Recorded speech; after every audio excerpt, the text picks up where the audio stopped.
너희는 거룩하라. 이는 나 여호와 너희 하나님이 거룩함이니라. 하나님께서 우리에게 요구하시는 거룩에 대한 대명제죠. 우리는 왜 거룩해야 하는가? 여호와 하나님께서 우리의 하나님 되셨다는 것은 우리를 구속하여 생명 얻게 하시려는 것이죠. 우리가 하나님이 허락하신 이 생명의 길을 따라 살아가지 않는다면 하나님께서 나의 하나님이 되셨다는 것이 무슨 의미가 있겠습니까? 하나님의 나라는 그저 주문을 외우듯이 주여 주여 주님의 이름을 부르는 것만으로 이루어지는 것이 아니하는 것입니다. 하나님 나라의 실제는 우리가 하나님께서 요구하신 그 거룩한 삶을 살아갈 때 이루어지는 것이죠.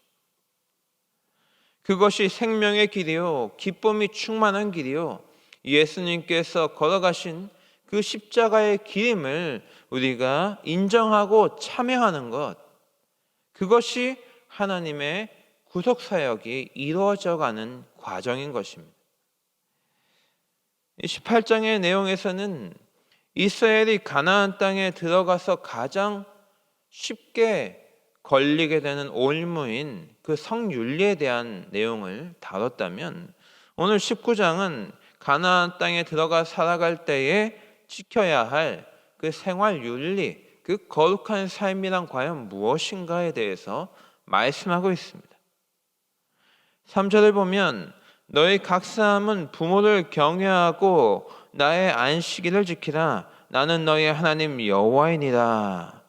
28장에서와 같이 19장에서도 가장 우선, 가장 먼저 말하고 있는 규례가 바로 부모를 경외하는 것이다 라고 하는 것입니다. 여기서 경외한다는 이 야레라는 단어는 사실은 하나님께 대해서 하나님께서 계신 그 성소를 향하여 드리는 신앙적인 표현이죠. 하나님을 경외하는 것. 그런데 여기서 부모를 경외하라는 이 표현은 하나님의 질서와 역할에 대한 그 권위를 부모에게 부여하였다라는 것입니다. 이 32절 말씀도 같은 맥락입니다. 너는 샘머리 앞에서 일어서고 노인의 얼굴을 공경하며 내 하나님을 경외하라. 나는 여호와이니라. 지금 이 세대는 부모뿐만이 아니라 어른들에 대한 불신이 가득한 세대죠. 하나님께서 부모에게 부여하신 권위가 무엇인지를 가르치는 것이 중요하다는 것입니다. 바로 그것이 자녀가 잘 되도록 돕는 최상의 길인 것이죠. 하지만 그것을 가르치려면 결국 우리의 자녀들이 부모에 대해서 또 어른에 대해서 왜 불신을 갖게 되었는지 우리는 생각해 봐야 되는 것이죠. 결국 부모가 하나님을 경외하는 그 거룩한 삶을 살아가는 모범을 보여주지 못했기 때문에 그렇게 되었다는 회개가 마땅히 있어야 된다는 것입니다. 청소년 사역자 홍민기 목사님이 했던 말이 생각이 납니다. 아이들은 어른들을 좋아한다. 오히려 어른들을 좋아하기 때문에 어른들 앞에서 자신들이 즐겁게 노는 모습을 보여주길 원한다. 그런데 왜 아이들은 어른들의 말을 귀 기울이지 않는 것처럼 보일까? 그 이유는 진짜 어른이 없기 때문이다 라고 말합니다. 자녀들에게 너희는 어른을 경외할 의무가 있어 라고 말하는 것이 아니라 경외할 수 있도록 모범을 보여줄 의무가 부모에게 있다는 것이죠. 29절 30절 말씀을 보면 내 딸을 더럽혀 창녀가 되게 하지 말라. 음행이 전국에 퍼져 죄악이 가득할까 하노라. 내 안식일을 지키고 내 성소를 귀히 여기라. 나는 여호와이니라 라고 말씀하고 있죠. 스스로 창녀가 되고자 하는 사람이 어디 있겠습니까? 스스로 혐오스러운 삶을 살고 싶은 사람이 어디 있겠어요? 우리의 자녀에게 우리의 삶으로 무엇을 보여줄 것이냐에 대한 말씀인 것이죠. 결국 안식일을 지키라는 것은 자녀들에게 거룩한 삶을 보여줘서 자녀들도 그렇게 살아갈 수 있도록 하나님께 인도할 의무가 부모에게 있다는 말입니다. 이어서 4절을 보면 너희는 헛된 것들에게로 향하지 말며 너희를 위하여 신상들을 부어 만들지 말라. 나는 너희의 하나님 여호와이니라. 여기서 헛된 것들이라는 우상을 말하고 있습니다. 원래 의미는 아무짝에도 쓸모없는 것들이라는 말입니다. 하나님께서 주신 생명에는 목적이 있고 이유가 있습니다. 세상 사람들처럼 그저 흘러가는 대로 살아가는 것이 아니라 우리의 매 순간이 하나님의 시간이 되게 하는 것이 우리에게 생명 주신 이유라는 것이죠. 우상의 궁극적인 문제는 하나님이 허락하신 이 시간을 무의미하게 허비하는 것입니다. 어떻게 하나님의 시간을 사용할 것인가? 그저 교회 나와서 예배드리고 봉사하고 기도하는 이것이 전부인가?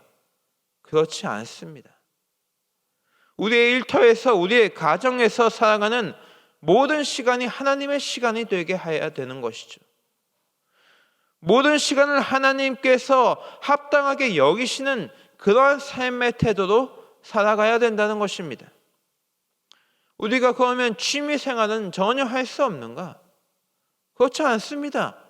취미 생활을 마땅히 해야 되겠죠. 영화도 보고 레저도 즐기고 운동도 하고 사람들과 어울리는 그런 일들도 해나가야 합니다. 이 모든 것이 하나님 앞에서 합당한 것이죠. 그런데 문제는 무엇입니까? 이러한 일에 우리의 삶이 매몰되어 버리도록 내버려 두는 것입니다.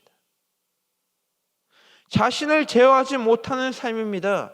과연 이렇게 살아가는 것이 하나님께서 기뻐하시는 것인지를 분별하지 못한 채 살아가는 것이 문제하는 것이죠. 그것이 바로 우상이고 우리의 시간을 아무짝에도 쓸모없도록 만드는 것이라는 겁니다. 그러면 과연 교회에서 예배하고 기도하고 전도하고 봉사하는 것은 다 거룩한 것이고 이 거룩한 삶에 합당한 것인가? 거룩해 보이는 것들도 그곳에 매몰되어서 그저 나의 의를 위한 그런 행위가 되어버린다면 이는 그저 우상숭배와 다를 바 없는 종교 행위에 불과한 것이 된다는 것입니다. 어쩌면 이것이 오늘날 한국교회가 처한 가장 큰 위기겠죠. 우리가 코로나 팬데믹을 겪으면서 이 교회 예배와 행사가 정체된 이 시간들을 통하여서 우리 각자가 얼마나 그런 종교 생활에 매몰되어 있었던 것인가, 이것에 대해서 각자가 돌아보게 되었을 것입니다. 우리가 신앙생활이라고 많은 것으로도 우리는 하나님의 시간을 허비하며 살아갈 수 있다는 것입니다. 거룩한 삶이란 하나님의 시간을 허비하지 않는 것입니다. 또 5절을 보면 너희는 화목제물을 여호와께 드릴 때에 기쁘게 받으시도록 드리고, 여기 5절에서 8절은 화목제에 대해 말씀하고 있습니다. 이 화목제의 핵심은 연합과 회복입니다. 거룩한 삶이란 무너진 관계가 없도록 회복해 나가는 삶입니다. 다 자란 소 한 마리를 잡으면 먹을 수 있는 고기의 양이 약 200kg 정도 나온다고 합니다. 혹시 여러분 한 끼에 1kg 정도의 소고기를 드셔보신 적이 있습니까? 대단하십니다. 보통 우리가 하루 종일 세 끼를 소고기만 먹어도 사실 2kg 정도 먹지 못합니다. 그런데 화목제물은 그 제물을 먹을 수 있는 시간이 그 화목제물을 드린 날과 그 이튿날 뿐입니다. 결국 화목제를 온전히 지킨다는 것은 모든 이들과 함께 나누겠다는 것을 의미하고 있습니다. 내가 마음에 들지 않는 사람, 나와 다퉜던 사람, 내가 꼴도 보기 싫은 그런 사람 모두와 함께 이것을 나누겠다는 것이죠. 요즘 코로나로 우리가 교회에서 식사를 제공하지 못하는데 여전히 이 경조사를 겪으신 분들 중에 요즘에는 식사 헌금을 할 수 없는데 어떻게 헌금할 수 있느냐라고 물으시는 분들이 간혹 있습니다. 예전에 우리가 교회에서 주일날 하루 한 끼 죄송합니다. 하루 한 끼 하루 두 끼 나눴던 그 식사는 대부분 누군가의 화목제였다는 것이죠. 우리는 그저 주일날 밥 한 끼 먹는 것이었겠지만 이를 당연한 것으로 여기지 않고 누가 어떤 마음으로 하나님께 드린 것인지를 생각해 보면서 그 사람을 통해 허락하시는 연합과 회복을 기억하고 그 사람을 축하하거나 위로하는 일들이 병행되어야 된다는 것입니다. 그것이 우리가 누렸던 화목제였던 것이죠. 9절 10절에 보면 땅에 곡식을 거둘 때 밥 모퉁이는 남겨두고 포도원의 열매를 거둘 때는 다 따지 말고 땅에 떨어진 열매는 남겨두라고 합니다. 거룩한 삶이란 생명을 존중하는 삶입니다.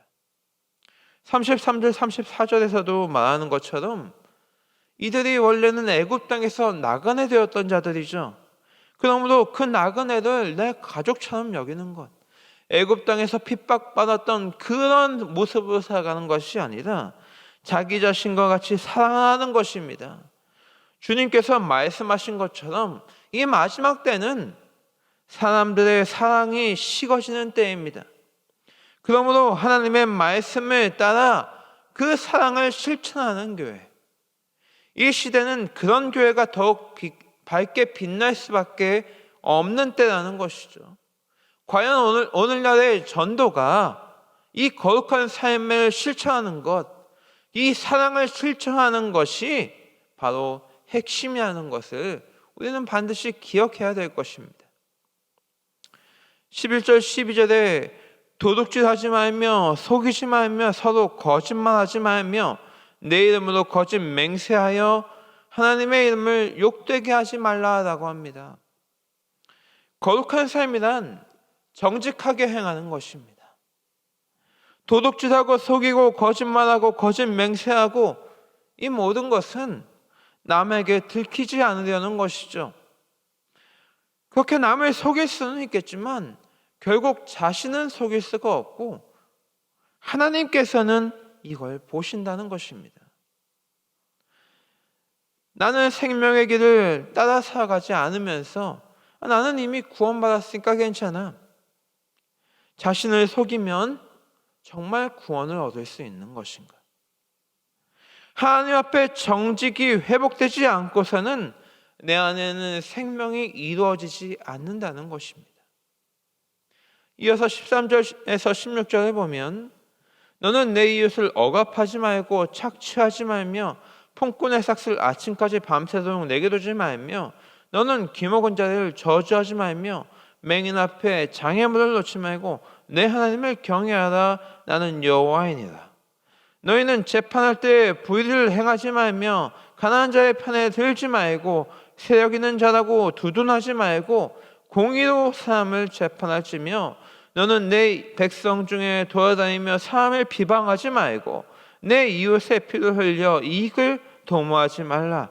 나는 여호와이니라. 바로 거룩한 삶이 하는 것은 이 땅 가운데 하나님의 나라를 바로 세워가는 것입니다. 아모스 5장 24절 말씀을 보면 오직 정의를 물같이 공의를 마르지 않는 강같이 흐르게 할지어다.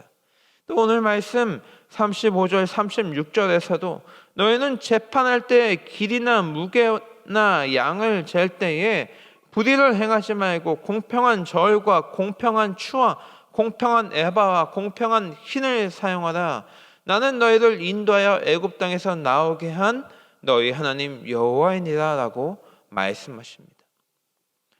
결국 공평하지 않은 저울과 추, 공평하지 않은 에바와 흰은 어떤 대상을 대하여 사용하는 것이죠? 가난한 자, 없는 자, 사회적 약자의 것들을 도적질하고, 돈 있는 자가 돈을 벌고 힘 있는 자가 권력을 독점하기 위해 세상의 질서를 무너뜨리는 것에 대한 이야기입니다. 크리스천으로 살아간다는 것은 무질서한 세상 가운데 나는 하나님의 질서로 살아가는 것입니다. 이것이 쉬운 일이겠습니까? 우리 각자의 삶의 자리가 다르므로 어떤 사람에게는 거의 불가능에 가까운 일일 것입니다. 그런데도 하나님은 우리에게 말씀하시는 것이죠. 나는 여호와이니라. 나는 너의 하나님이다. 나는 너의 주권자다. 너는 나의 소유다. 너는 내가 책임진다. 세상의 질서를 바로 세우는 일은 나와 하나님과의 올바른 관계 설정을 위한 영적 씨름이 하는 것입니다. 그저 세상을 고쳐나가는 것이 아니라 이를 감당하기 위해 당할 수 있는 모든 불이익에도 불과하고 하나님 의존적인 삶을 살아내는 것입니다. 그러므로 하나님께서는 택하신 자녀들에게 생명의 길을 살아갈 것을 당당하게 요구하시는 것이죠. 그러면 하나님께서 책임지시겠다는 것입니다. 이후에 19절에서 37절까지는 오늘 18절 말씀까지의 이 기본 원칙에 대한 강론이기 때문에 각자가 묵상해 보시기 바라고, 오늘 마지막으로 17절 18절을 보고 마치겠습니다. 너는 내 하나님을 마음으로 미워하지 말며 내 이웃을 반드시 견책하라. 그러면 내가 그에 대하여 죄를 담당하지 아니하리라. 원수를 갚지 말며 동포를 원망하지 말며 내 이웃 사랑하기를 내 자신과 같이 사랑하라. 나는 여호와이니라.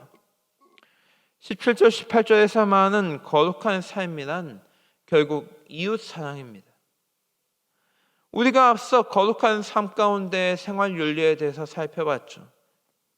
자녀로 부모를 경외하게 하는 것, 하나님의 시간을 허비하지 않는 것, 생명을 존중하는 것, 세상에 하나님의 질서를 세우는 것, 사실 이 모든 것은 바로 이웃 사랑에 대한 내용입니다.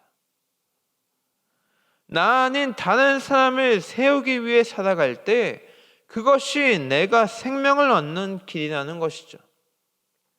그러므로 거룩한 삶이란 어떤 고상하고 감동적인 것이 아니라 사실은 매우 치열한 삶의 현장입니다.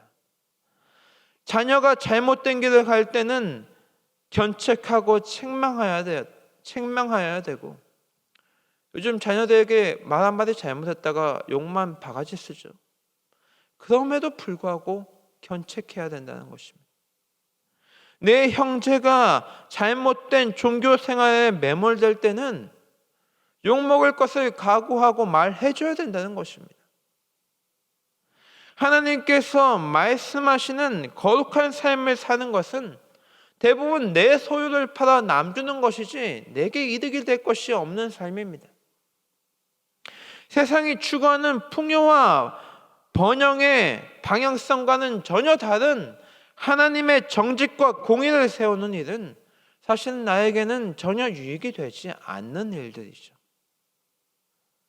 거룩한 삶은 그 현장에서 하나님을 만나는 것입니다. 내가 할 수 없으니 하나님 앞에 부르짖고 기도하는 것입니다. 나 스스로는 도저히 감당하기 어렵고 그 일을 할 만한 능력도 없고 그 일을 해야 할 정당성도 전혀 없는 나를 이 자리로 부르시는 하나님 앞에 내가 누구인지를 확인하는 시간이죠. 우리 각자에게 부르시는 삶의 자리가 있습니다. 하나님은 그곳에서 거룩한 삶의 윤리가 드러나길 원하십니다. 나를 향하신 하나님의 뜻은 오늘 내게 허락하신 자리에서 하나님의 뜻이 이루어지는 일입니다. 어렵다고 회피할 수도 없고 감당하기 싫다고 외면할 수 없는 것은 오늘 하나님의 거룩함이 드러나야 할 이 자리에 바로 나를 부르셨기 때문이죠. 끝까지 하나님 한 분만을 바라보면서 오늘 부르신 이 삶의 자리에서 그 거룩을 하나하나 이뤄가는 것, 그 한 길로 나아가는 우리 부산영락교회 온 믿음의 성도들 되시기를 주님의 이름으로 축원합니다.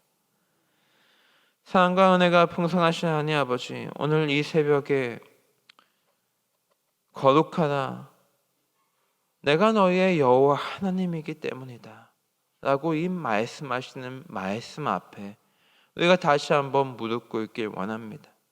내가 전혀 거룩할 수 없는데, 내가 이 일을 감당할 수 없는데, 나는 거룩한 존재가 아닌데 왜 나에게 거룩하라고 말씀하실까?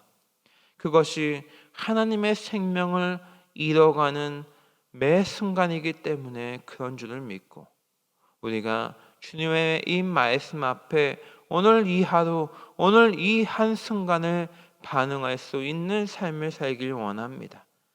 하나님 아버지께서 나의 삶의 이 생명을 잃어가길 원하시는데, 나는 여전히 할 수 없다고만 말하고 여전히 내일 하겠다고만 말한다면 어느 때에 그 생명을 잃을 것이며 어느 때에 그 거룩이 우리의 삶에 드러나겠습니까?